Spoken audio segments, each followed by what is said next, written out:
English শেখা কি অনেক কঠিন? একদমই না, শুধু দরকার সঠিক পদ্ধতি অনুসরণ করা।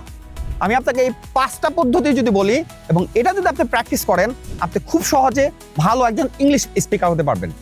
নাম্বার 1, প্রতিদিনই ইংলিশ শোনার চেষ্টা করবেন। আমাদের লিসেনিং স্কিল বাড়াতে হবে। আপনি ব্রডকাস্ট, আপনি রেডিও, আপনি ইউটিউব, এরকম বিভিন্ন ধরনের প্রচুর কন্টেন্ট আছে, সেগুলো প্রতিনিয়ত হেডফোন দিয়ে শোনার চেষ্টা করবেন, যাতে আপনার কাছে সেই সাউন্ডটা যায় এবং আপনি বোঝার চেষ্টা করবেন ওই জিনিসটা।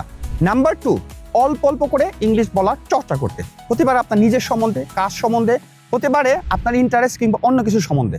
নাম্বার 3, আপনি প্রতিদিন মাত্র 5টা ওয়ার্ড চেষ্টা করবেন শিখতে এবং তার স্পেলিং সহ শিখতে।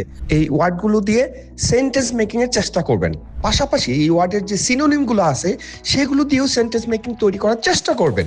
নাম্বার 4, আপনি প্রতিদিন চেষ্টা করেন বিভিন্ন ধরনের কন্টেন্ট, মুভি, নাটক এগুলো দেখতে, বিশেষ করে বিদেশি এই জিনিসগুলো রেগুলার দেখার চেষ্টা করেন এবং প্রতিদিন সেই সাবটাইটেলগুলো পড়ার চেষ্টা করবেন, বোঝার চেষ্টা করবেন। তাহলে দেখবেন যে আপনার ইংলিশ প্রতিনিয়ত অনেক ইমপ্রুভ হচ্ছে।